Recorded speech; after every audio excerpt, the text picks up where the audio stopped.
Today it's time to install the new upper lateral arms on the rear of the Miata and get the alignment finally cleared up and exactly where I want it. So let's get started.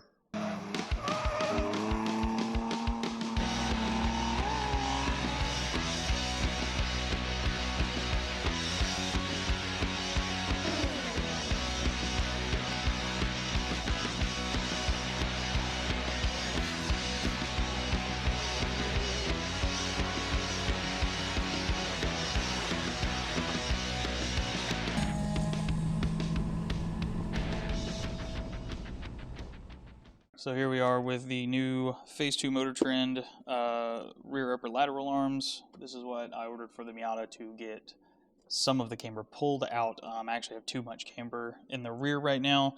So this is going to help with that. So let's take a look, see what we got here. These are pretty straightforward to install. There's not a lot going on here. So let's take a peek. So we've got arm number 1 and then arm number 2. Let's see what we got going on. So these have spherical bushings in them. I was trying to avoid getting something with spherical bushings, but with the way that the Mazda's or the Miata's rear suspension is being fairly complicated, being a multi-link setup, there's not a lot of options out there. SPL Phase 2 Motortrend is one of them, obviously. And I believe there was one more, but either way, these were the best value. One thing I do like about these is they do run at least like a rubber boot around these spherical bushings. So that should help keep some of the dirt and kind of grime out of them. I don't know if you can really remove them. You maybe could, but not enough to like pull them apart and maybe stick some grease in there.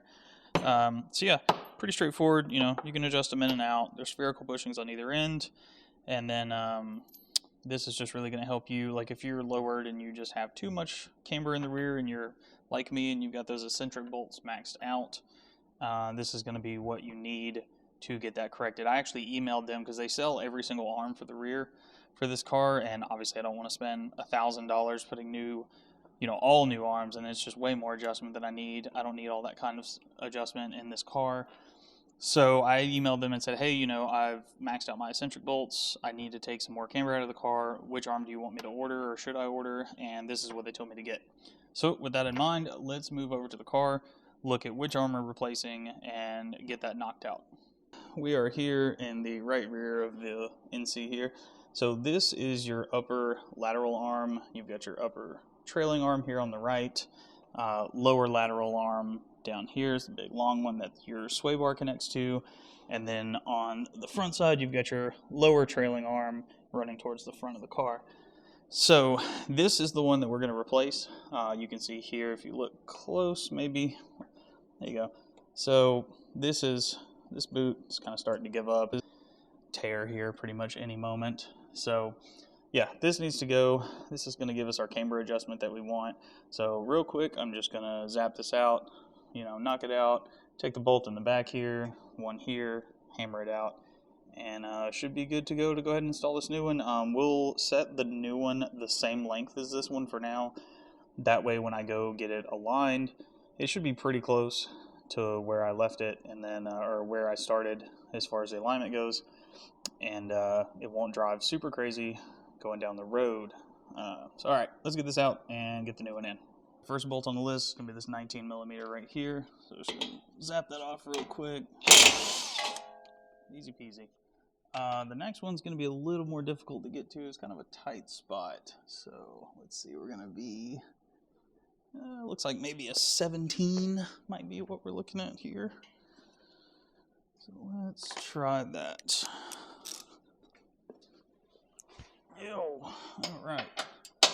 Yeah, it is a 17, and I don't believe, actually it looks like the nut on the back side is welded to the frame itself, or to the subframe. So yeah, you can just pull this one out without having to stick a wrench on the back side.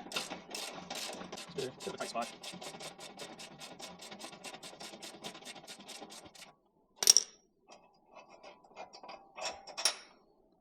Alright, so now the next order of business is going to be actually getting this out of the knuckle itself. So my recommendation for that, take the nut, put it back on here, and this will, I mean, we're replacing it, so, you know, if I mess up the threads a little bit, it really wouldn't be the end of the world, but just as like a best practice, we'll say, put that back on there, give it a little cinch down, and then we are going to hit it with a hammer, mallet, whatever you want to use. Let's see, I've got a hammer right off the bat. Not exactly sure where my 5 pound's at.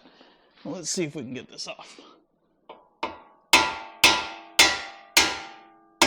Yep, came free. Pretty easy on that one.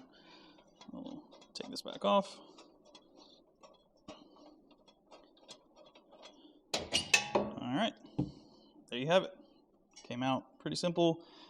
You can definitely maybe see this boot has seen better days. It's starting to crack a lot along the fold.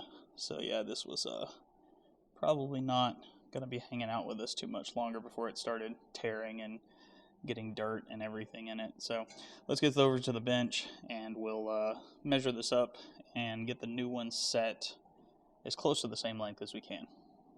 Cut it over here on the bench. It doesn't appear that these are going to be side specific for your new ones, at least. They are identical from everything I can see. There's no identifying part numbers or anything stamped on them, so we'll set the extra one aside for now. So I am a little curious because I don't think this came with install instructions. I didn't see anything. I did open the box before this, so I was curious if maybe I had set the instructions somewhere else, but it doesn't look like I got any, so I think they kind of just expect you to, you know, figure this out. So, easy thing to do here would be to sit the hole for the subframe side, just kind of line it up, and then look at your center point here on the top, and see about getting it, you know, as close to centered as you can. So probably gonna not be the easiest thing to get on camera, but it actually looks like, for the most part, these all the way cinched down, or almost all the way cinched down. There's a little bit of threading open there on both sides. It looks like they're pretty close right off the bat. It looks like maybe when they box them, they kind of get pretty close to your factory length, and then from there you just go ahead and install them. So that was pretty much it on that. That was a lot easier than I thought it was going to be. So yeah, it looks like they're pretty close right out of the box. I would still double check just to make sure. This whole setup up here is interesting. I'm guessing this is just their way of doing this so they can use a pretty standard, you know, spherical end, a threaded spherical end that goes into that rod. And then they probably have designed their own shank for this.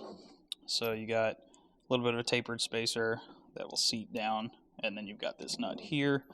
That's going to be interesting to tighten, if I'm guessing right.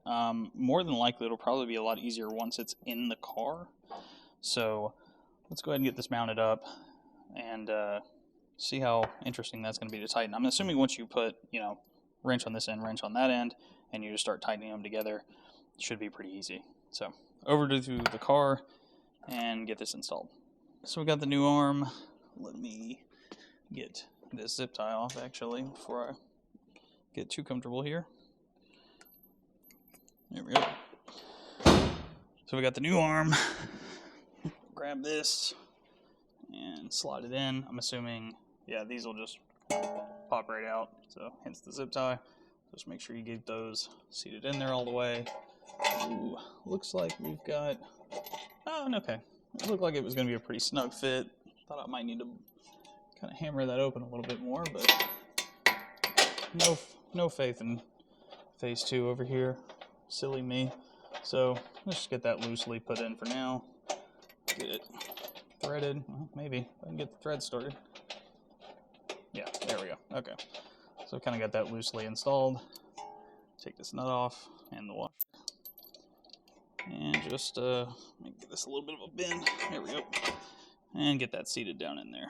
So now that we've got this kind of going together is when I assume that I'm going to be able to grab a wrench and a socket, yeah, and really get this thing cinched down. I'm gonna guess, let's see if I'm right. I'm gonna guess it's a 21 millimeter.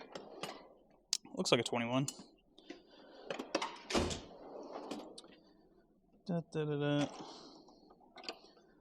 Half-inch drive, it is. Alright, let's see if I got lucky. Well, no, didn't. 22. Take two, try that again.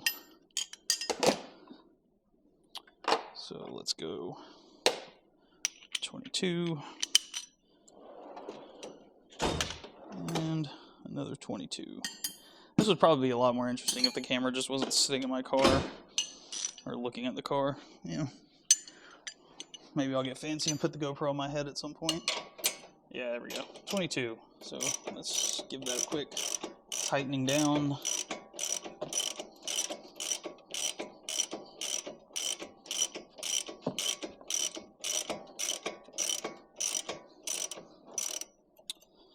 So there's one thing I'm curious about, actually, now that I look at this. So you've got a spacer here. Is that the seat for that? Kind of doesn't make sense, because the car will, you know, this angle will increase kind of as the car settles. So I wonder, no, because this is a tapered, you got a bushing here that's a taper for this to sit in. So yeah, okay, this only goes on one way.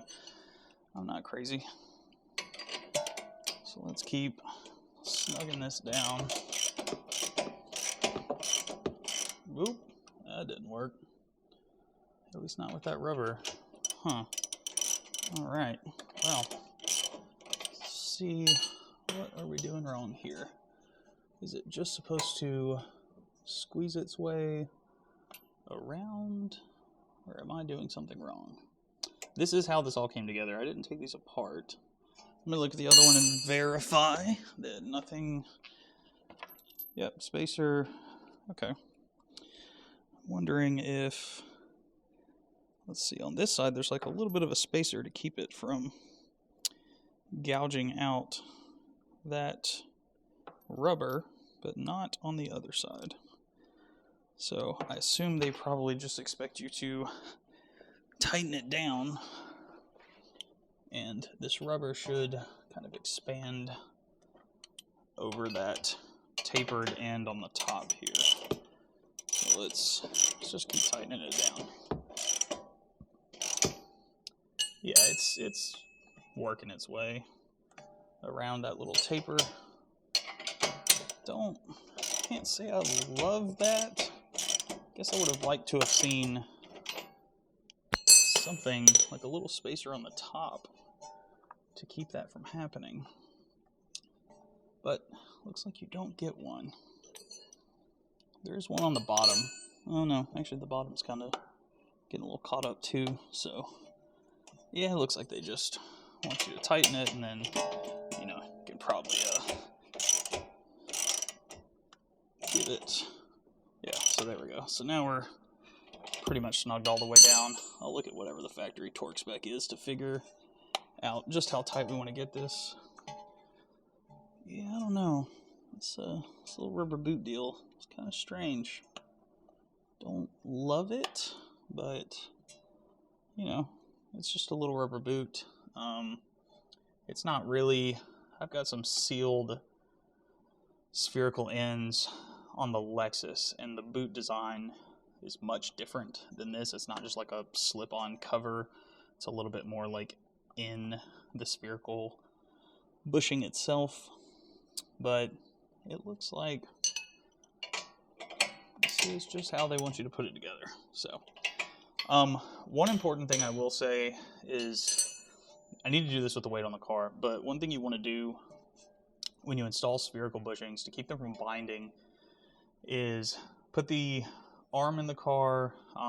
The end links were the same way. If you end up watching the last video I did, where I kind of talked about those SuperMiata end links that I had, those will be the same, in that you want to make sure that you set this so once the weight is on the car, everything's picked up, you want to make sure that you set this in the middle of its range. That way when the suspension moves up and down, it doesn't cause any binding issues. So this one back here is perfectly straight. It pretty much just moves in an up and down axis. It shouldn't really have much range to it. Doesn't need a ton of range, but this one will definitely need a lot. So I just want to make sure that we get these correct. It's really hard to see with this boot on. I will be totally honest with you. See if we can give this a little bit of a twist, maybe. Not really. Unless I'm crazy and this boot was just for shipping, but I highly doubt that. Let's see. Yeah, because it's kind of cocked this way right now. So, you know, turned pretty far into its range. At least that's what it looks like. Oh yeah, for sure. That's definitely where it's at in its range right now. So I want to try and get it a little bit more this way. Let's see if I can. Ooh, not like that. That hurt. Yeah, not like that. So, nothing there. Quite snug. And it's really hard to see with this boot on.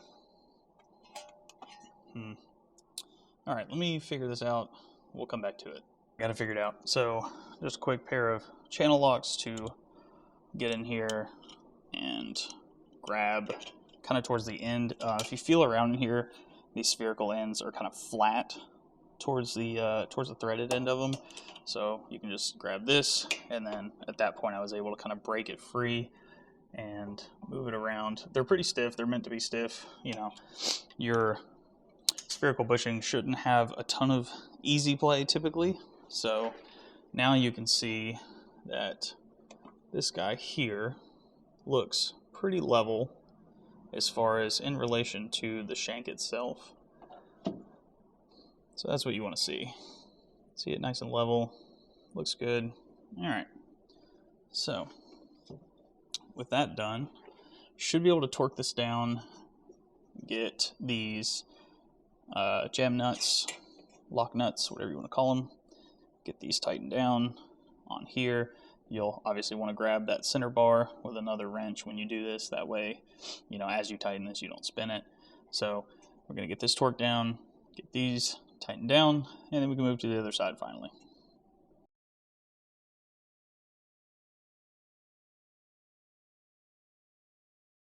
Get all that snug down.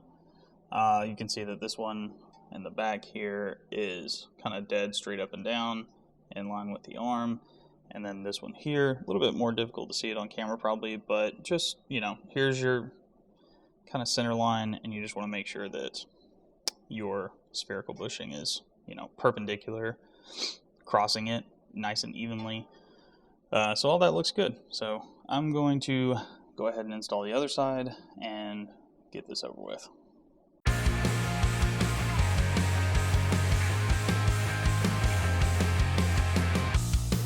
You're my best kept secret. I don't know why, but I still try to keep it. You got me in pieces, 'cause you know you're my muse, you're my weakness. I'll do anything, anything for you. I'll do anything, anything not to lose you. So I'll keep my mouth shut, 'cause having you is such a rush. Got me feeling so used, got me acting confused. Got on all myself, baby, I'll pull you through hell. 'Cause loving you, loving you. So as we can see, this arm is now installed as well. So we got both of them in there. I'm gonna have to finish torquing them down, but you know, other than that, that's pretty much it. So pretty easy install, nothing super big here. Very simple. There's the old one. Close all this up. So what do I think about that? Yeah, straightforward. I didn't like the little rubber boot. It kept getting caught when I was trying to tighten, you know, from both ends. So, you know, I basically, in the time lapse, I grabbed a pick tool. So as I would tighten it, and it would get caught again, I would just go ahead and grab that pick tool and kind of help pull it out of where it was getting sandwiched between the spherical joint and the, I guess, that little tapered spacer that they have in there. So not a huge fan of that, but not the end of the world, you know. It's a little disappointing just because, like, as that happened the first time, it did tear one of those boots a little bit. So, you know, is it the end of the world? Not really, but they're in there, and now I can go get the car aligned. So I'm not going to film getting the car aligned. There's no point. It's actually someone I know that has an alignment machine at their house, so, you know, keep his privacy in check, you know, online. Don't need to film at his house. So yeah, I'm going to get the car aligned and be ready for, I don't know what the next event is actually. I'll probably do some more autocross. I may go to Mid-Pond. They do open track days there as well. So maybe I'll take the Miata over there and do one of the open track days. It's a lot more seat time than something like autocross, and I can really put those tires to use. So yeah, maybe I'll go do one of those. I've got another buddy with an NC that runs out there. It's 2.5 swapped, and you know, it's a pretty cool car. So you know, if he's out there, maybe we'll check his car out. But yeah, so other than that, we're all done here. Car will get aligned, like I said, and then, you know, the idea is, so if you're curious, the idea on this car being a dual duty, you know, street and track car, I kind of follow 949's tech article that they have on that, where they have a bunch of different alignment specs listed out depending on what you want to do with the car. So, you know, if you just drive it on the street, don't need to do anything fancy. They give you kind of a recommended alignment for, you know, improving handling a little bit. You know, if you like to go on nice little twisty road drives and stuff like that, but you don't want to induce a bunch of tire wear or any extra tire wear. You just want to keep the car pretty natural feeling. So they've got some stuff for that. But one of the things they offer in that article, or list in that article, is a dual duty alignment. So for the NC Miata, that's going to be about 2.5 degrees in the front, about 2 degrees in the rear, a smidge of toe in the rear, and then just neutral toe in the front, just zero toe. So I'll put a link to that article down below so you can see it. It's really nice. They've got it for NC, NB, and NA, and ND, I think. I think they do all the generations and kind of what alignment specs they recommend depending on what you're trying to do with your car. So with that in mind, all done. I get to go pay $80 more, have this thing aligned again for like the 5th time. But, you know, that's what happens when you sit here and mess with suspension all the time and make changes. I will say, just for fun, the suspension does look, you know, kind of cool now. Here, let's grab the flashlight. This poor thing cannot see anything.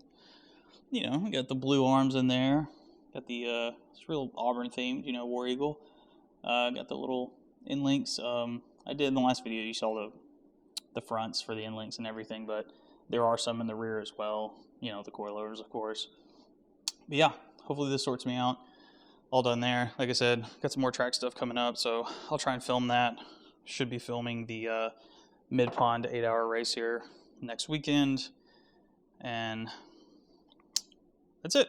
All right, so until next time, talk to you guys later. Feel free to leave comments. Like the video if you liked it. If you didn't, don't like it. You don't have to. That's okay. This is really just like a hobby thing for me. I'm not trying to be some big automotive influencer with all of this stuff. You know, it's just fun to record and kind of have a history of all the random shit that I get up to with all these cars. So yeah, we'll do some work on the Lexus as well pretty soon. I got to change the oil in it, so I figure, you know, might as well just do a little walk around video on that for people that might be interested in how that truck's set up. It's set up to kind of be a little bit of a jack of all trades. So, you know, I tow with it, I camp with it, I go to Lowe's in it. It has to do a little bit of everything. So I've set it up in a way that works for that. So yeah, that's it. Take it easy. See you on the next one. And hopefully have some more interesting content other than just working on cars. Later.